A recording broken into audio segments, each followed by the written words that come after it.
안녕하세요. 음악설명가 가치입니다. 오늘 걸스 플래닛 3화를 보려고 하는데요.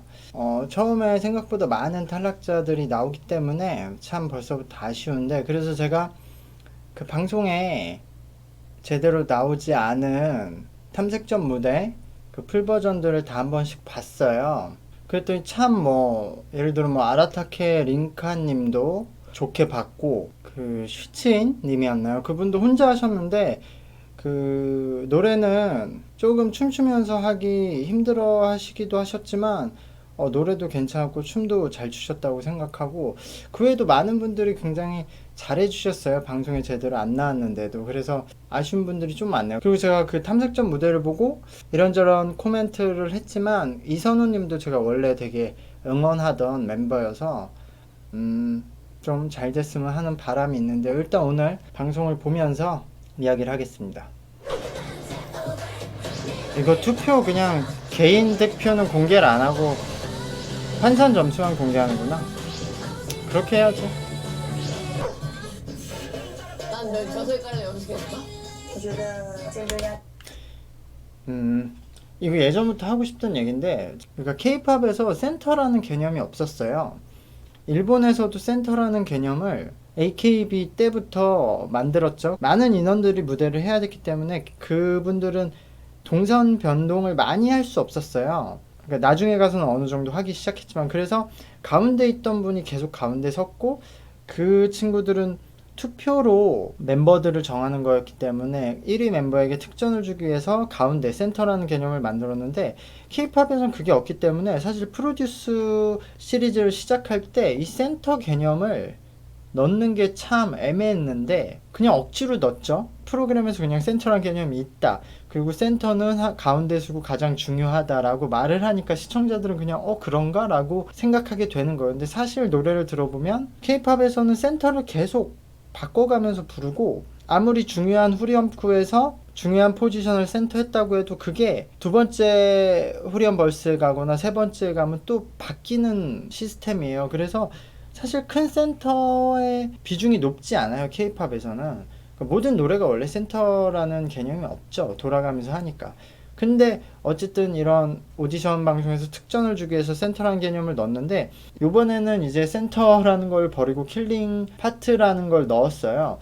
이게 조금 더 센터보다 나을 수 있어요, 가장 중요한 파트를 준다고. 근데 킬링 파트란 것도 어떻게 보면은 또 하나의 말장난일 수 있겠죠. 이게 그냥 중요하다고 말을 하면 시청자들도 그렇게 듣고 이 멤버들도 그렇게 생각할 수도 있지만, 이 킬링 파트라는 건 어떻게 보면 노래가 될 수도 있고 랩이 될 수도 있고 춤을 추는 부분일 수도 있는데, 그건 멤버마다 호불호가 다를 거 아니에요. 어떤 친구는 랩을 못하는데 킬링 파트가 랩이 될 수도 있으면 그건 본인한테 킬링 파트가 의미가 없는 거고, 랩을 하는 친구가 노래하는 킬링 파트를 배분받으면, 그래서 이것도 큰 의미는 없다고 보여지지만 이런 오디션 방송에서 경쟁을 위해 필요한 요소라고 생각을 합니다. 저 해보고 근데 저 먼저 알고요. 이현경님도 뭔가 이 액션들이 귀여운 것 같아요. 제가 서영은님을 원픽으로 했고 아직도 정말 잘했으면 좋겠는데 조금 더 내려놓고 해야 될 거예요. 너무 무서울 정도로 잡아먹으려고 하니까 이거를 좋아하는 여성 팬들은 많을 것 같은데, 남성 팬들은 좀 무서워할 요지가 있을 것 같아요. 이 차이빙님은 얼굴이 너무 무기네요. 사실 춤하고 노래는 잘 못하는데 얼굴로 다 잡아먹네. 잘 쓰고 이쁘고. 션샤우팅님도 눈이 진짜 중요한 거야. 이 무대에서 눈의 표정 연기, 눈의 연기가 진짜 중요한데, 샤우팅님이 지금 평소에 그냥 대화할 때는 이쁘긴 한데 그렇게까지 이쁜 느낌이 없는데, 무대에 서면은 눈을 뚜렷하게 집중하거든요. 그러면 굉장히 변신이 됐다, 이쁘다는 느낌이 확 들죠. 귀여워. 하고 싶어요. 저도 예뻐요. 이거 이현경님 너무 밀어주는데, 편집으로? 우리 팀에는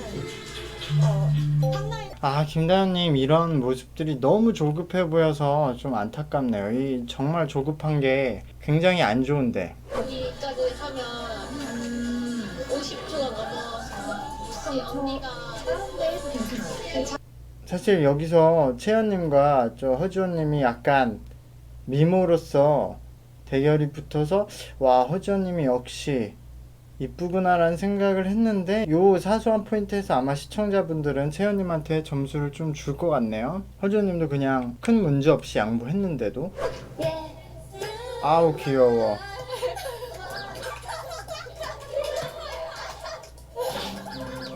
아 어떻게 카메라 저렇게 똑바로 보고. 就是非常的难，就是放弃。 아 왕년은 목소리 너무 좋은데. 왕년은 ASMR 유튜브 채널 하면 안 되나? 아 중국에 유튜브 없지.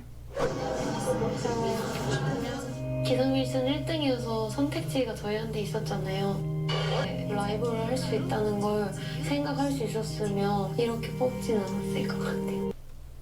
근데 뭐 어쩔 수 없죠. 이것은 지금 파트 분배하면서 당연히 만족스러운 분보다 만족스럽지 않은 분들이 훨씬 많을 거예요. 왜냐면 탈락이 걸려 있고 여기서 뭔가 내가 돋보여야 된다고 하니까 가장 많이 나오는 파트를 하고 싶을 거예요. 근데 어쨌든 팀이 이겨야 되는 것도 중요하고 그 파트를 잘할 수 있는 것도 중요하기 때문에 이렇게 팀마다 각자의 룰대로 분배하고 있는데 지금 이 팀은 굉장히 심플한 방법으로 분배를 했고 그게 좀 납득이 되는 부분이어서 여기서는 빨리 자신의 마음을 추스르고 일단은 이번 라운드는 팀으로서 이기는 무대를 보여주고 그 다음 라운드에서 다시 좋은 파트를 맞이하려고 하는 게 본인한테도 이득이죠.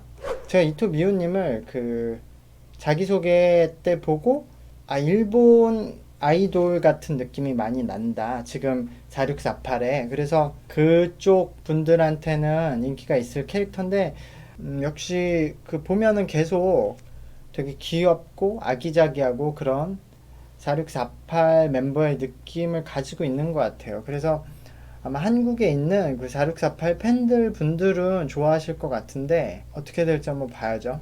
링카님도 실력이 있으신 분이고 사실 그래 우리가 보는 건 이 친구들이 몇 달 동안 준비하고 찍어왔던 방송 중에 편집돼서 이렇게 몇 시간 그리고 어떤 멤버들한테 막 몇 초로 지나가는 거지만 여기서 어떤 결과가 나오든 인생의 과정이고 이 친구들은 재능을 갖고 있고 아직 어리고 많은 시간이 남았기 때문에 이런 경험을 한다는 것 자체를 소중히 했으면 좋겠어요. 그러니까 여기서 금방 떨어진다고 해도 그거에 너무 좌절하지 말고 계속 앞으로 걸어 나가면은 이런 경험을 못하는 친구들이 더 많거든요. 아마 1회전을 탈락한다고 해도 이런 경험을 여기에 응모했다가 1차에서 탈락해서 방송에 못 나온 친구들도 많고 애초에 응모할 만한 실력이 없는 친구들도 많기 때문에 지금 안도 링카님처럼 무대를 소중히 생각하고 이 경험을 소중히 생각하면 앞으로 뭐 5년, 10년 음악 일을 하던 다른 일을 하던 자신이 더 발전할 수 있는